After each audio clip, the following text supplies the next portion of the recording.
కరీంనగర్ జిల్లా శంకరపట్నం మండలం మెట్పల్లిలో విషాదం చోటు చేసుకుంది. రాత్రి పెళ్లి బరాత్ పైకి కారు దూసుకెళ్లింది. ఈ ప్రమాదంలో 10 మందికి తీవ్ర గాయాలయ్యాయి.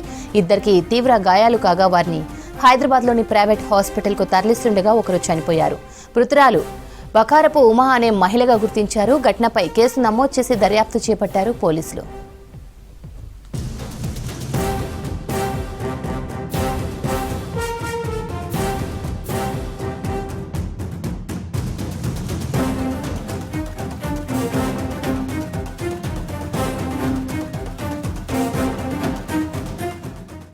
వెళ్తుంది మధ్యలో డ్యాన్స్ చేస్తారు. మేము వెనక సైడ్ ఉన్నాం. కారు మొత్తం స్పీడ్గా వచ్చిండు. అందరం మొత్తం కింద పడ్డాం. మొత్తం అయినా కంట్రోల్ చేస్తలేడు. మొత్తం మామిడిలు కూడా మోడించాడు కారును. చాలా మంది ఉన్నారు. చాలా మందికి దెబ్బలు తాకినాయి. చాలా మందికి మొత్తం దెబ్బలు తాకి రక్తాలు కూడా మొత్తాను. హాస్పిటల్లోనే ఉన్నారు. ఎవ్వరు ఇంటికారు లేరు.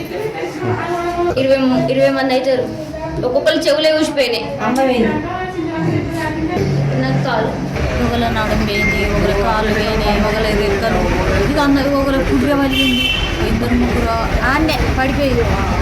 ఇక ఒకరు జమ్మికుంటా, ఒకరు ఉగ్రవాద, ఒకరు ఏడుపడతాడే ఉరుకుతారు. మంచిగా 10-15 మంది దాకా అవుతారు. తక్కువ కారంట మనం ఓనీ రైట్ అనుకుంటా. కారు అన్నీ కూర్చో ఇట్లా ఉంటాను అంతే. అంత పని